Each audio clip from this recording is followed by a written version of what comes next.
everyone, நான் Kadambari Murugan. இன்னைக்கு நம்ம பார்க்க போற டாபிக் பதஞ்சலி யோக சூத்ரா தான். இன்னைக்கு நம்ம பதஞ்சலி யோக சூத்ரால 29, 30 and 31 சூத்ரா சமாதி பாதால இருந்து வர இந்த 3 சூத்ராவை பார்க்க போறோம். நம்ம ஏற்கனவே 23rd ல இருந்து 28th சூத்ரா வரைக்கும் பார்த்துட்டோம். ஈஸ்வரானா யாரு, அவரை எந்த சவுண்ட் ரெப்ரசன்ட் பண்ணது, அந்த சவுண்டை வச்சு நம்ம எப்படி மெடிடேஷன் பண்ணோம் அப்படிங்கிறத நம்ம போன 28th சூத்ரா வரைக்கும் பார்த்தோம். இந்த 29th சூத்ரா என்ன சொல்லுதுன்னா, இப்போ ரிசல்ட்டை பற்றி பேச வேண்டிய நேரம். ஸோ இப்போ நம்ம மெடிடேஷன் பண்ணுறோம், அதோட ரிசல்ட் என்ன, அதுதான் 29th சூத்ரா. ஃபர்ஸ்ட் சூத்ரா பார்க்க போகிறோம், அதுக்கப்புறம் அதோட மீனிங் பார்க்க போகிறோம். இப்படியே தான் 3 சூத்ராவையும் பார்க்க போகிறோம். அதுக்கப்புறம் 3 சூத்ராவை சேர்த்து ப்ராக்டிக்கல் அப்ளிகேஷன் பார்க்க போகிறோம். ஸோ இப்போ வாங்க நம்ம 29th சூத்ரா என்னன்னு பார்ப்போம். 29th ததஹ பிரத்யக்ஷேதனாதிகமோஹோ வ்யந்தராயா பாவஸ்ச அப்படிங்கிறது சூத்ரா. ஸோ இதோட மீனிங் என்ன அப்படின்னு பார்த்தீங்கன்னா, ததஹ. ஸோ இப்போ இந்த மெடிடேஷன் பண்ணுறோம், எது ஓம் அப்படிங்கிற அந்த சவுண்டை வச்சு நம்ம மெடிடேஷன் பண்ணிட்டு இருக்கோம். ஸோ இந்த சவுண்டு தான் எதை மாதிரி மெடிடேஷன் பண்ணோம், இந்த சவுண்டு தான் ஈஸ்வரா அப்படிங்கிறத நம்மளுக்கு தெரியும். இவர் இந்த ஈஸ்வராங்கிறது யாருன்னா, நம்மளோட உணர்வில் இருக்கிற ஹையஸ்ட் ஃபார்ம் ஆஃப் கான்ஷியஸ்னஸ். இவருக்கு எல்லாமே தெரியும். இதெல்லாம் நீங்கள் போன சூத்ராவெல்லாம் பார்த்தீங்கன்னா உங்களுக்கு புரியும். ஸோ இந்த ஹையஸ்ட் ஃபார்ம் ஆஃப் கான்ஷியஸ்னஸ் கிடைச்சதுன்னா என்ன ரிசல்ட் வரும், நம்மளோட இந்த ஓமுங்கிற சவுண்டில் நம்ம மெடிடேஷன் பண்ணும்போது நம்மளோட நம்மளோட கான்ஷியஸ்னஸ், நம்மளோட அவேர்னஸ் உள்பக்கமாக திரும்புகிறோம். இதுதான் பிரத்யக்ஷேதனா. ஸோ பிரத்யக்ஷேதனானா இண்டிவிஜுவல் கான்ஷியஸ்னஸ் உள்பக்கமாக திரும்புது. இதனால என்ன ஆகுது அப்படின்னா, அப்டக்கிள்ஸ் அந்தராயா என்ன அட்டைன் பண்ணுறோம், அதிகமாக அந்தராயா அபாவா. ஸோ இப்போ என்ன ஆகுதுன்னா, இதனால என்ன அட்டைன் பண்ணுறோன்னா, நம்மளோட அப்டக்கிள்ஸ், தட் இஸ் நம்மளோட தடைகள். இதனால என்னென்ன தடைகள்ங்கிறது அப்படி அடுத்தடுத்த சூத்ரால வரும். ஸோ இந்த தடைகள் எல்லாம் நம்மளுக்கு மறைஞ்சு போகும் அப்படிங்கிறது தான் இந்த சூத்ராவோட மீனிங். ஸோ இப்போ அடுத்த சூத்ரா 30வது சூத்ரா. அது என்ன அப்படின்னு பார்த்தீங்கன்னா, வியாதி ஸ்தியானா சம்சயா பிரமாதா. வியாதி ஸ்தியானா சம்சயா பிரமாதா ஆலஸ்யா அவ்ரதி பிராந்தி தர்ஷனா அலாப்த பூமிக தத்துவ அனவஸ்திதத்வா சித்த விக்ஷேபா தே அந்தராயா. இந்த சூத்ரா. ஸோ இந்த சூத்ரால 9 டைப்ஸ் ஆஃப் அப்டக்கிள்ஸை பற்றி பதஞ்சலி டிஸ்கிரைப் பண்ணுறாரு. அது என்னென்னு பார்ப்போம்.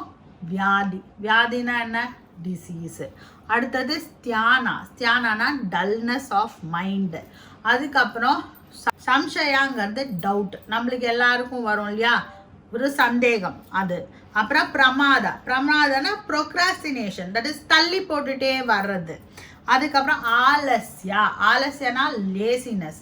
ஸோ இப்போ எத்தனை வந்திருக்கோம், வியாதி, ஸ்தியானா, சம்சயா, அடுத்தது பிரமாதா ப்ரோக்ராஸ்டினேஷன், பிரமாதா, ஆலஸ்யா தட் இஸ் லேசினஸ். அதுக்கப்புறம் அவ்ரத்திங்கிறது டிசையர், எதை பார்த்தாலும் நம்மளுக்கு பிடிக்குது அந்த விஷயம். அதுக்கப்புறம் என்ஜாய்மெண்ட், அதெல்லாம் சொல்லலாம். பிராந்தி தர்ஷனானா தப்பாக ஒரு விஷயத்த புரிஞ்சுக்கிறது, that is perception, wrong perception. அது அலாப்த பூமிக தத்துவானா ஒரு விஷயத்த கரெக்டாக முடிக்கிறது இல்லை, பாதியில் அறகுறையா விடுறது. அனவஸ்தி தத்துவனா ஸ்டெபிலிட்டி இல்லாமல் இருக்கிறது. ஸோ இந்த 9 சித்த விக்ஷேபா, அதாவது மைண்டோட டிஸ்டர்பன்ஸ், மைண்டோட தட் இஸ் ரொம்ப மனசில் இருக்கிற அப்டக்கிள்ஸ், தடைகள் அப்படின்னு சொல்கிறாங்க. அந்தராயா, இதுதான் அந்தராயா. இந்த அந்தராயாஸ் இருக்கிறதுனால நம்மளுக்கு வரக்கூடிய 4 விஷயங்கள் என்னென்ன, நம்மளுக்கு 4 பிரச்சனைகள் உடம்புலையும் மனசுலையும் வரும். அது என்னென்ன அப்படின்னு சொல்கிறது தான் 31st சூத்ரா.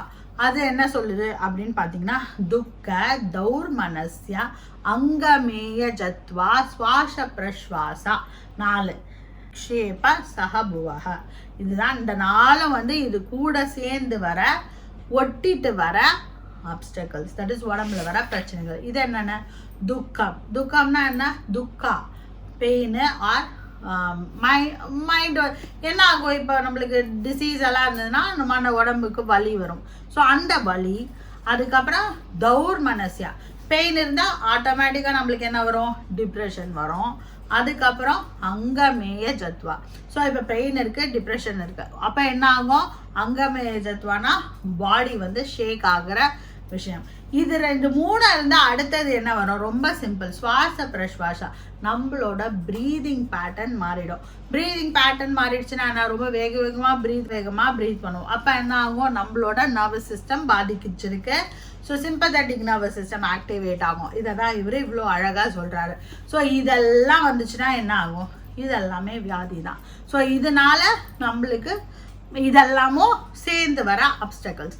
ஸோ இதுதான் பதஞ்சலி சொல்கிற அப்டக்கல்ஸ். இந்த அப்டக்கல்ஸ்லாம் போகணும் அப்படின்னா என்ன பண்ணணும் அப்படின்னு பார்த்தா அந்த 29th சூத்ராக்கு போயிடணும். 29th சூத்ரான ரிசல்ட் அது என்ன சொல்லுது?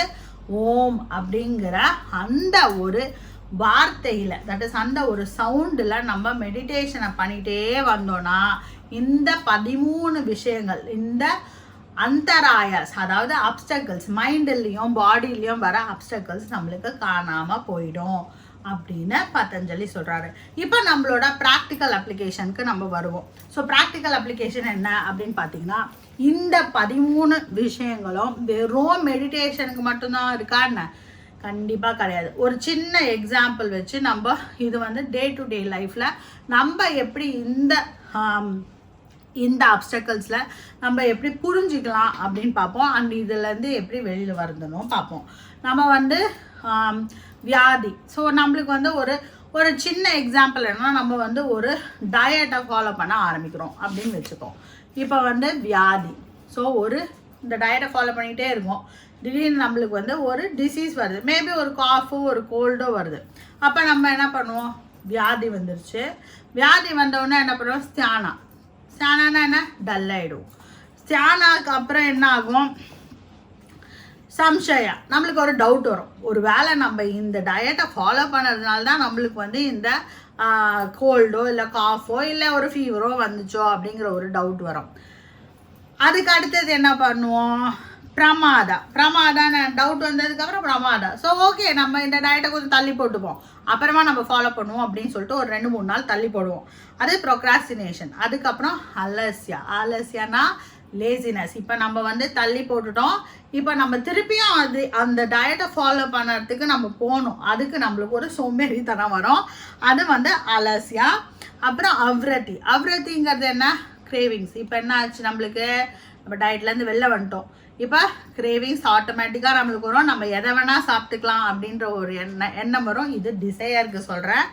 அடுத்தது நம்மளுக்கு என்ஜாய் பண்ணுற விஷயங்களை நம்ம பண்ணுவோம். அடுத்தது பிராந்தி தர்ஷனாங்கிறது ஓகே, இந்த டயட்னால தான் நம்மளுக்கு ஏதோ ஆயிடுச்சு அப்படின்னு யோசிக்கிற தன்மை தப்பான அண்டர்ஸ்டாண்டிங், பிராந்தி தர்ஷனா. அடுத்தது அலாப்த பூமிக தத்வானி. அப்புறம் என்ன ஆகும்? இன்ஸ்டெபிலிட்டி எதில்? அந்த டயட்டில் இன்ஸ்டெபிலிட்டி. நம்ம கரெக்டாக அதை ப்ராக்டிஸ் பண்ண மாட்டோம். எதையுமே பாதியில் விடுவோம். ஓகே இன்னைக்கு ஒரு நாள் ஓகேன்னு இப்படியே நம்ம தள்ளி போட்டுகிட்டே வருவோம். அதை கரெக்டாக நம்ம ஃபாலோ பண்ண மாட்டோம். இது இன்ஸ்டெபிலிட்டின்னு சொல்லலாம். ஆர் ஒரு விஷயத்த கரெக்டாக முடிக்கிறது இல்லை. நம்ம கரெக்டான ஸ்டேட்டில் ஃபைனர் குவாலிட்டியோட நம்ம முடிக்கல. அதான் அலாப்த பூமிக தத்துவம். அப்புறம் அனவஸ்தி தத்துவா, அதுலேயே வந்துடுது. என்ன ஆகுது? இன்ஸ்டெபிலிட்டி இன் ஃபாலோயிங். எதையுமே கரெக்டாக ஃபாலோ பண்ணல, ஸ்டேபிளாகவே இல்லை நம்ம. அடுத்தது இதெல்லாம் தான் என்ன ஆகுது? மைண்டில் வர அப்டக்கல்ஸ் அப்படின்னு சொல்கிறாரு. ஸோ இப்போ இதனால என்ன ஆகுது? இப்போ நம்மளுக்கு தெரிஞ்சு போச்சு, இது எல்லாத்தையும் நம்ம கரெக்டாக பண்ணலடா, நம்ம இந்த டயட்டை கரெக்டாக ஃபாலோ பண்ணல அப்படின்னு தெரிஞ்ச உடனே நம்மளுக்கு என்ன வரும்? ஒரு பெயின் வரும். என்ன பெயின்? நம்ம ஒரு சிம்பிளான விஷயத்த கூட நம்மளால் ஃபாலோ பண்ண முடியலையே அப்படிங்கிற பெயின். அது துக்கம் வந்ததுக்கப்புறம் தௌர்மனஸ்யா, துக்கம் வந்ததுக்கப்புறம் கண்டிப்பாக நம்மளுக்கு ஒரு டிப்ரெஷன் வரும். டிப்ரெஷன் வந்தால் என்ன ஆகும், நம்மளுக்கு அடுத்த ஸ்டேஜ் அங்கமேய ஜத்வா, ஒரு உடம்புல ஒரு இன்ஸ்டெபிலிட்டி, நம்மளுக்கு பிடிக்கலங்கிற விஷயத்த நம்ம பண்ணும்போது எல்லா சமயம், இது வந்து டயட்டுன்னு நான் ஒரு எக்ஸாம்பிளுக்கு சொல்கிறேன், பட் எல்லா விஷயத்துலையுமே நம்மளுக்கு வரக்கூடிய இன்ஸ்டெபிலிட்டி தான் உடம்பெல்லாம் நடுங்க ஆரம்பிக்கும். நடுங்க ஆரம்பித்த உடனே என்ன ஆகும், சுவாச பிரஸ்வாசா. சுவாச பிரஸ்வாசான கண்டினியூஸாக நம்மளுக்கு வந்து இந்த ப்ரீதிங் பேட்டர்னில் வர சேஞ்சஸ், இந்த ப்ரீதிங் பேட்டர்னில் சேஞ்சஸ் வந்தால் என்ன ஆகும், சிம்பத்தட்டிக் நர்வஸ் சிஸ்டம் எகிரிடும், நம்மளுக்கு வந்து உடம்புல எல்லா ப்ராப்ளமும் வரும். ஸோ இதுதான் வந்து அக்கம்பனிங் எஃபெக்ட்ஸ், தட் இஸ் இது கூட வர விஷயங்கள் அப்படின்னு பதஞ்சலி சொல்கிறாரு. இது எல்லாத்துக்கும் பொது. இது வந்து வெறும் டயட்டு, எக்ஸசைஸு இதை மாதிரி விஷயம் இல்லை. நீங்கள் எந்த ஒரு வேலை பண்ணாலும் இந்த 9 அப்டிக்கல்ஸும் இது எல்லாம் இந்த யூனிவர்ஸில் இருக்கிற எல்லா விஷயத்துக்கும், எல்லா மனுஷனாக பிறந்த எல்லாரும் பண்ணுற விஷயங்கள் தான் இந்த 9 அப்டிக்கல்ஸும். இதுக்கு கூட வர இந்த 4 விஷயங்கள், தட் இஸ் துக்கம் தௌர்மனஸ்ய அங்கமேய ஜத்வா சுவாச பிரஸ்வாசா. ஸோ இதுதான் வந்து இந்த 3 சூத்ராவோட ப்ராக்டிக்கல் அப்ளிகேஷன். ஸோ இதுக்கு என்ன பண்ணுறது, நம்ம பதஞ்சலி என்ன சொல்கிறாரு, 29th சூத்ராவில் சொல்கிறாரு இல்லையா, நம்ம வந்து மெடிடேட் பண்ணணும். எதில் மெடிடேட் பண்ணணும், அதாவது மைண்டை வந்து உள்பக்கமாக திருப்பி நம்மளோட அவேர்னஸை உள்பக்கமாக திருப்பணும்னா இந்த 9 அப்டிக்கல்ஸ்லேருந்து, அதாவது இந்த வியாதி, சியானா, சம்சயா, பிரமாதா, அந்த மாதிரி வர இருக்கிற எல்லாம் இவர் சொன்ன அந்த 9 விஷயங்கள் ப்ளஸ் அது கூட வந்துற இன்னொரு 4 விஷயங்கள், இந்த 13 ஆப்ஸ்டக்கிள்ஸ்லேருந்தும் நம்ம வெளியில் வரலாம். அதுக்கு நம்ம பண்ண வேண்டியது நம்மளோட மைண்டை இன்வேர்டாக திருப்பணும். எப்படி திருப்பணும், அந்த ஓமுங்கிற அந்த சவுண்டில் நம்ம மெடிடேஷன் பண்ண ஆரம்பிச்சோன்னா நம்ம மைண்டு இன்வேர்டாக திரும்பும். ஸோ இந்த வீடியோ உங்களுக்கு பிடிச்சிருக்கோன்னு நான் நம்புகிறேன்.